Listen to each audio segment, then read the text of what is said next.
Euh, Chers parents, chers frères, chères sœurs, voilà la rentrée scolaire de nos enfants qui va arriver dans quelques heures. Et à défaut de ne pas avoir des centres culturels africains ici en Europe, nous, chers parents, on a des explications à donner aux enfants, on a quelques enseignements à donner aux enfants avant d'aller dans les écoles occidentales. Comme nous le savons tous, chez nous, quand les autres viennent chez nous, ils ont leur centre culturel qui leur apprennent leur culture de chez eux. Quand vous savez qu'il y a des centres culturels russes en Afrique, il y a des centres culturels français, mais la coopération africaine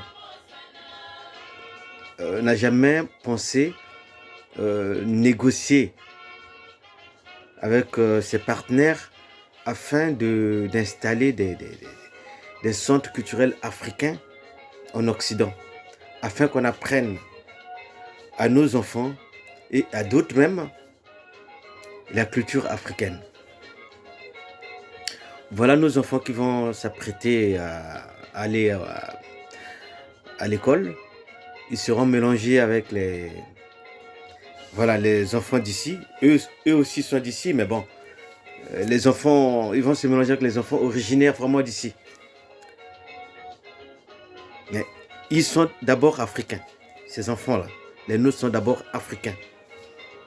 Mais il faut que nous, parents, nous essayons de leur inculquer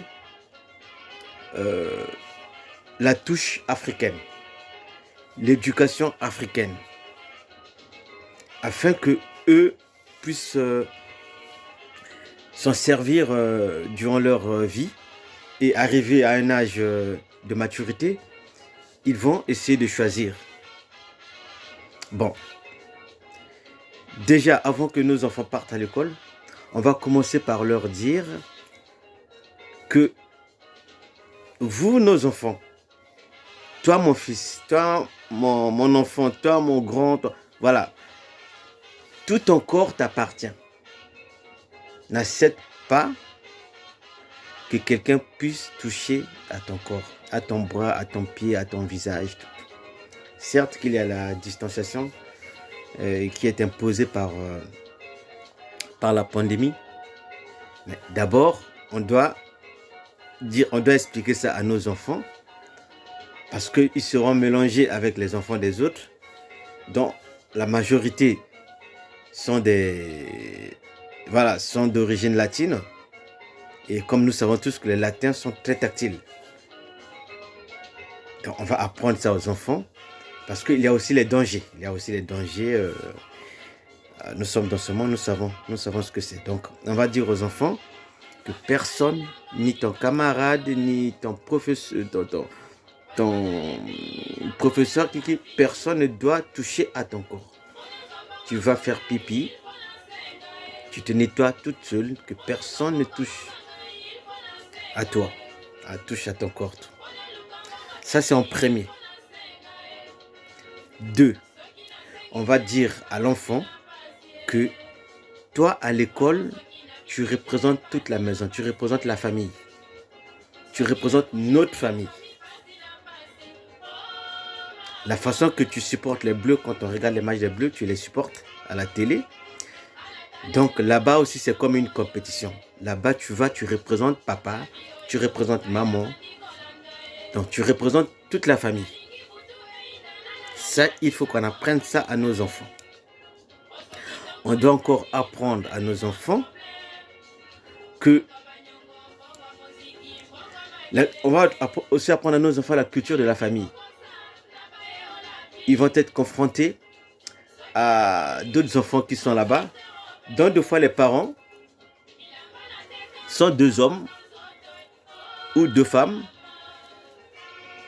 Notre enfant sera peut-être surpris de savoir que son camarade est d'une famille de deux hommes ou de deux femmes. Voilà, on va essayer de... Ça, c'est pas de c'est pas de notre culture. On va juste essayer de dire à notre enfant que voilà, ça c'est eux. Faut pas chercher à tout savoir. Sauf que chez nous, tes parents, la famille, c'est papa et maman. C'est papa, maman. Ou papa n'est plus avec maman, donc papa, donc maman et peut-être le copain de maman. Ou voilà, etc. Donc ça veut dire que dans la famille, c'est une femme, un homme et les enfants. Au lieu de laisser les enfants grandir comme ça là dans, je sais pas, dans le vide, vivant avec deux hommes, l'enfant ne sait pas qui est papa, qui est maman. Non. Chez nous, on explique à nos enfants, même si quand ils vont aller à l'école, ils verront peut-être des camarades qui ont, voilà, deux papas, deux mamans, on ne sait pas. Mais nous, on va essayer d'expliquer à nos enfants de ne pas chercher à tout savoir ce que c'est. Mais juste chez nous, c'est papa et maman. Chez nous, la famille, c'est ça. Voilà. En absence des centres culturels africains, donc il y a des petites bases comme ça qu'on va essayer d'expliquer à nos enfants.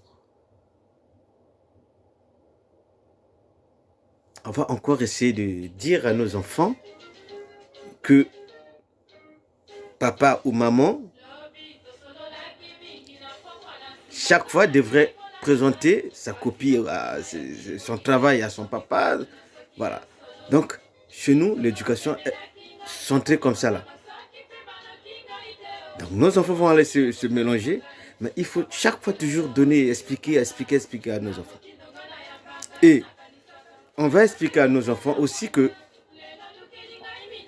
là où nos parents, nous, ses parents, moi, par exemple, moi, papa, à l'école chez nous, en Afrique, on disait que l'enfant est intelligent quand il écrivait bien, quand il répondait bien aux questions.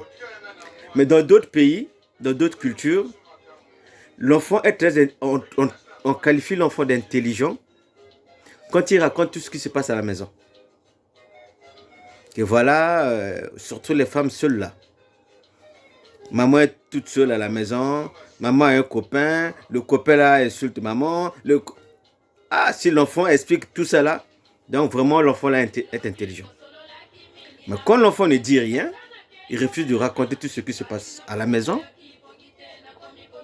Et de surcroît, si la femme, si sa maman est une femme seule, qui perçoit les aides, on dit, ah voilà, cet enfant-là, il ne travaille pas bien, l'enfant-là, il ne comprend pas.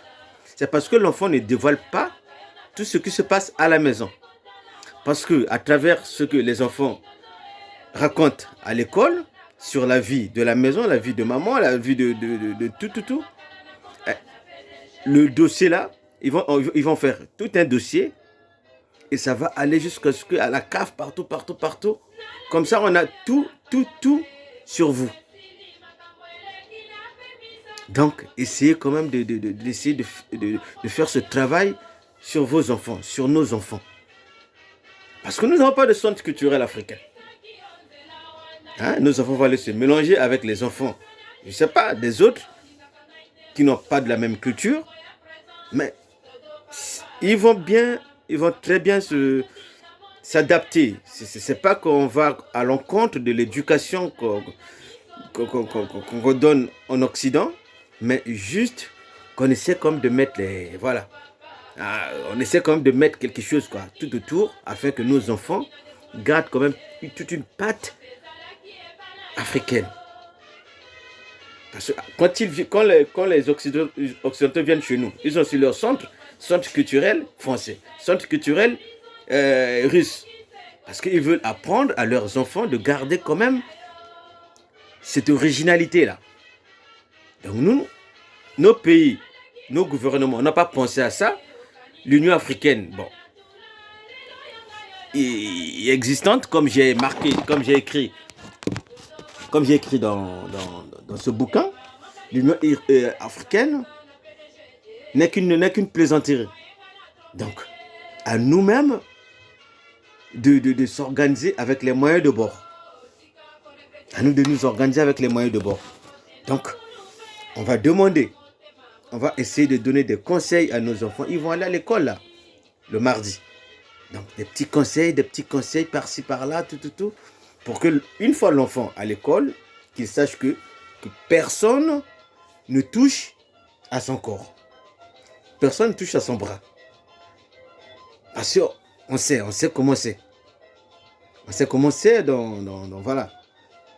Les latins, on sait, ils sont tellement tactiles comme j'avais dit au début. Il faut que l'enfant sache qu'il représente la famille quand il est en classe. Dans le comportement, dans le travail, tout. L'enfant représente la famille. Là-bas, c'est comme une compétition. Quand il est sérieux, ça prouve qu'à la maison, c'est sérieux. Qu'on sache que l'enfant, qu'on apprenne à l'enfant que de ne pas rencontrer la vie de la maison. Hein? À chercher à fouiller dans la vie. Voilà. Voilà, donc c'est ça. C'était juste les conseils que nous, parents des enfants africains, qui s'apprêtent à aller à l'école le mardi, qu'est-ce qu'on peut essayer de donner comme conseil à nos enfants, hein? Parce qu'on n'a pas de centre culturel africain, c'est malheureux, hein? Donc voilà, c'était juste ça. Et pour le reste, bonne soirée et prenez bien soin de vous et à très bientôt.